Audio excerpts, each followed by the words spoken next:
조갑제 TV 시청자 여러분 안녕하십니까? 2024년 12월 23일 새벽 6시 30분입니다. 윤석열의 무도한 비상계엄령 선포로부터 20일이 지났습니다. 윤석열의 자폭 테러였습니다. 그 자폭 테러의 범위가 모든 분야에 미치고 있습니다. 정치, 경제, 외교, 안보, 특히 중소기업체입니다. 이 중소기업체 사장들은 전통적인 보수 지지층입니다. 보수의 핵심입니다. 선거를 하면은 거의 무조건 보수 후보를 찍었던 분들입니다. 이런 분들이 지금 어떤 상황에 처해 있느냐, 오늘 동아일보 기사 하나를 소개해 드리겠습니다. 첫 문장이 이렇습니다. 거짓말 안 하고 3일 계엄 사태 이후 주문이 거의 끊겼습니다.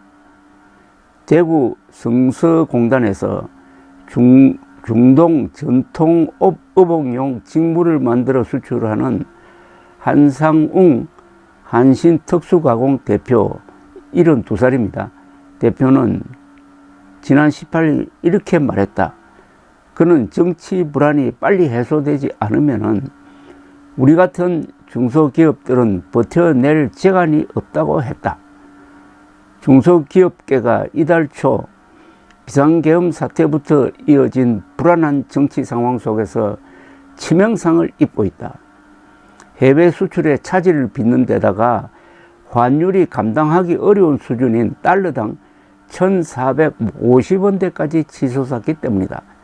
과도한 인건비, 값싼 중국산과의 출혈 경쟁 등으로 고사 위기에 몰린 중소제조업체들은 탄핵 정국이 불난집에 기름을 부은 격이라고 하소연한다. 중소제조업 생태계는 곳곳에서 위험 신호가 켜지고 있다. 올해 10월 전국 공장 경매 건수는 327건이었다. 2021년 3월 코로나가 한창일 때입니다. 이후 3년 7개월 만에 가장 많다. 경매로 나온 공장들이 새 주인을 찾은 낙찰률도 30%를 밑돌았다. 망한 곳은 많은데 사업을 새로 시작하거나 확대하는 이들이 적다는 이야기다. 자, 여기 하필 한신특수가공이란 이 회사를 사례로 들었는데 이 회사가 대구에 있는 회사입니다. 대구는 아시다시피 윤석열 대통령 골수 지지 지역입니다. 윤석열 대통령이 지금까지 해온 정치 행태를 그대로 보여주고 있습니다. 윤석열 대통령이 오늘의 이런 처지에 빠진 것은 그가 종북 세력과 용감하게 싸웠기 때문이 아닙니다. 그는 자기 편을 집중적으로 공격해 왔습니다. 한두 번도 아닙니다. 그러니까 내부 총질 전문가였습니다. 취임하자마자 청와대 들어가서 차분하게 자신의 아젠다와 목표를 생각해야 할 그 시점에 느닷없이 나는 청와대로 들어가지 않겠다고 응석을 부리는 건지 이게 무슨 깽판을 부리는 건지 그러면서 갑자기 국방부를 딱 찍어가지고 2달 안으로 짐 싸고 나가 하고 그쪽으로 밀고 들어갔습니다. 이때 벌써 중도 젊은층이 고개를 흔들기 시작했습니다. 얼마나 아슬아슬하게 당선되었습니까? 0.73%포인트 차이로 당선되었으면 자신을 당선시킨 2030 중도층, 보수층 연합 구도를 깨지 않고 그것을 기반으로 해가지고 더욱 외연을 확장해야 되는데 취임하자마자 그 연합 구도를 깨기 시작했습니다. 그래서 출발부터 지지율이 낮았습니다. 심지어 퇴임하는 문재인 대통령 지지율보다 취임하는 윤석열 지지율이 더 낮았습니다. 그게 끝까지 회복되지 않았습니다. 그러다가 잠시 반짝한 적이 있습니다. 바로 6월 1일, 2022년 6월 1일 지방선거에서 이준석 대표의 지휘하에 국민의힘이 압승을 했습니다. 그러다가 한 달 뒤 무슨 일이 있었느냐. 윤석열 대통령이 이준석을 몰아내는 아주 치사한 공작을 시작을 합니다. 이게 언론에 보도되면서 2030 그리고 중도층이 대거 이탈을 했습니다. 지지율이 50%에서 20%로 곤두박질 쳤습니다. 그로부터 헤어나지 못했습니다. 이걸로 끝입니까? 지난 총선 직전에는 의료 대란을 스스로 일으켰습니다. 한때 의료 대란으로 재미를 봤습니다. 윤석열, 한동훈, 국민의힘 지지율이 올라갔습니다. 그러다가 의료 대란으로 악화되니까 지지율이 떨어지고 의사들이 등을 돌리면서 지난 총선에서 참패했습니다. 이게 다 자기를 대통령으로 만들어준 2030 중도층 이준석 의사들을 내치다가 결국 자멸의 길을 걸었는데 그 자멸의 끝판왕이 바로 12월 3일 비상계엄령 선포였습니다. 그 비상계엄령 선포로 직격탄을 맞고 있는 게 동아일보 기사에 의하면 하필 대구의 중소기업이라는 사실입니다.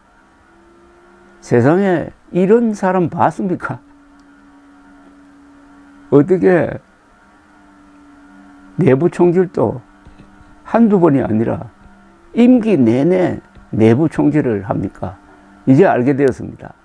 윤석열 대통령으로 하여금 그렇게 하도록 만든 사람, 주술과 음모론이 뒤엉킨 윤석열 주변의 지저분한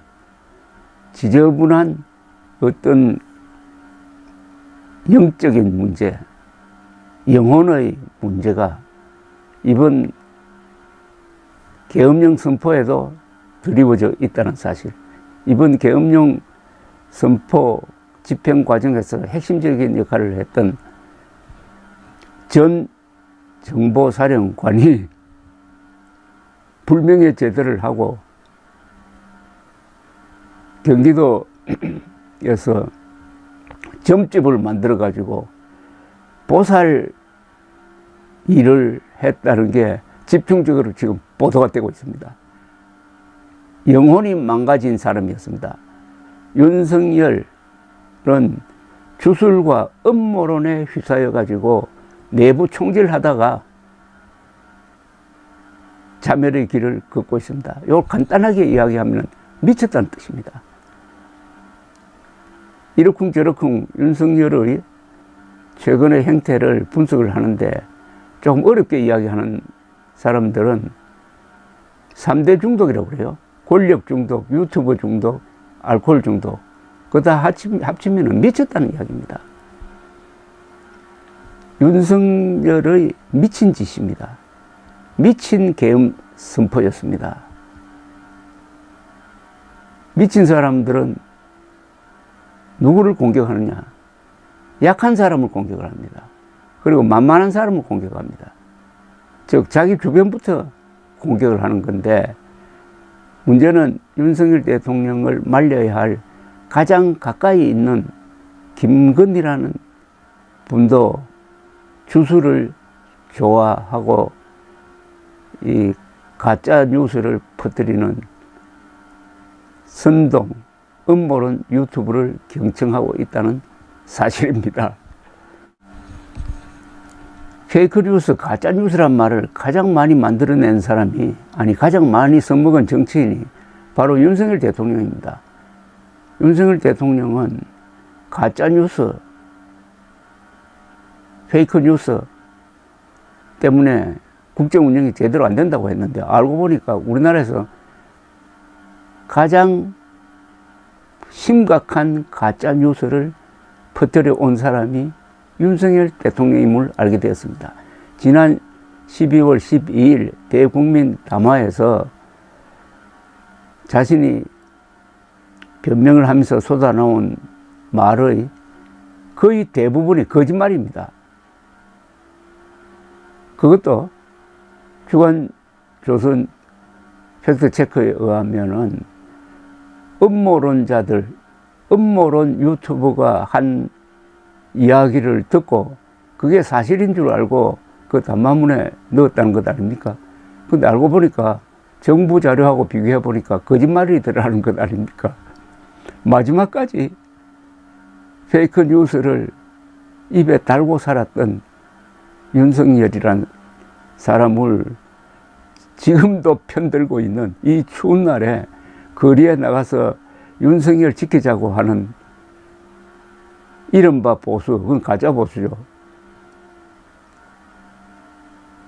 중요한 것을 가르쳐 주고 있습니다. 인간은 암에 걸려도 치료하는 방법이 있고, 사지가 절단되어도 의족다는 방법이 있고, 정신이 오락가락하면은 정신과 치료를 받으면 되는데, 영혼이 망가지면은 부재불능입니다. 이렇게 계엄 폭탄을 터뜨려 가지고 대구에 사는 중소기업 사장을 괴롭히면서 거짓말을 계속하고 있는 윤석열은 미친 대통령이었습니다. 구제불능입니다. 감사합니다.